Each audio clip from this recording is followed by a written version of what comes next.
Bayangin kalian lagi sendirian di kamar pas tengah malam, tapi tiba-tiba kalian ngerasa ada sesuatu yang ngeliatin kalian.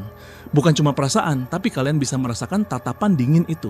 Atau pernah nggak sih kalian dengar bisikan yang bikin bulu kuduk merinding persis di sebelah telinga padahal kalian yakin banget nggak ada siapa-siapa di sekitar kalian? Kalau pernah, coba deh tahan napas sebentar. Karena malam ini gue mau bawa kalian masuk ke dalam sebuah cerita, sebuah pengalaman yang mungkin bakal bikin kalian mikir 2 kali.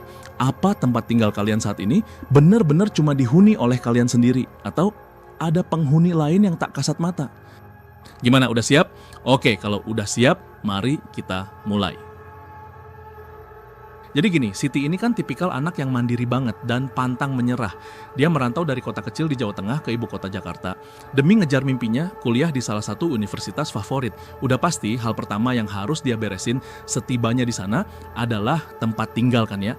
Dia butuh kosan yang nyaman, deket kampus biar irit ongkos, dan yang paling penting nggak bikin kantong jebol karena dia harus ngatur uang bulanan sendiri.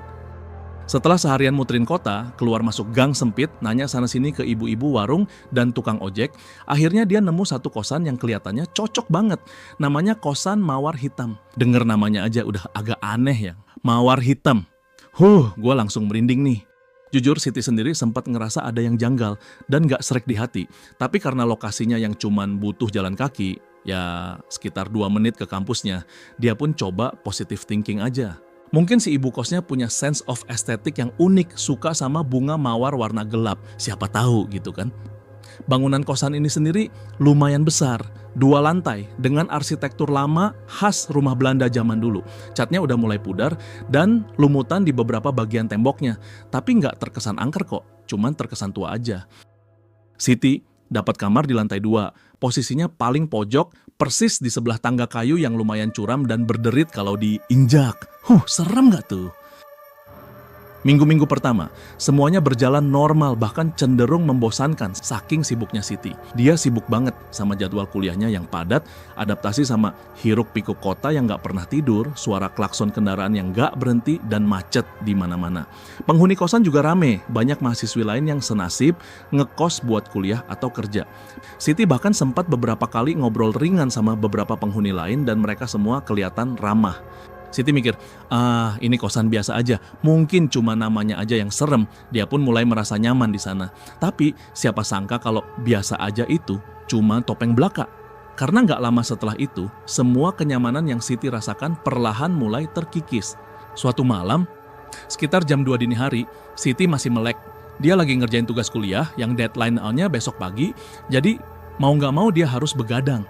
Suasana di kosan udah sepi banget, semua lampu di koridor udah dimatikan kecuali lampu kamar Siti.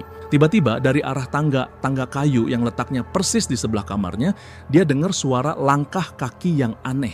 Bukan langkah kaki orang yang biasa, kedengarannya kayak ada yang menyeret sesuatu. Serk, serk, serk. Perlahan-lahan naik tangga, langkahnya berat tapi pelan seolah menyeret beban yang tak terlihat. Suara itu makin jelas, makin dekat, sampai akhirnya berhenti tepat di depan pintu kamarnya. Asli gue mulai merinding nih. Siapa ya jam segini? Jangan-jangan ibu kos, pikirnya. Dia mencoba mencari logika. Atau mungkin salah satu penghuni lain ada yang baru pulang dari lembur atau mau ke kamar mandi. Tapi anehnya, setelah suara langkah itu berhenti, nggak ada suara pintu dibuka atau suara orang bergerak.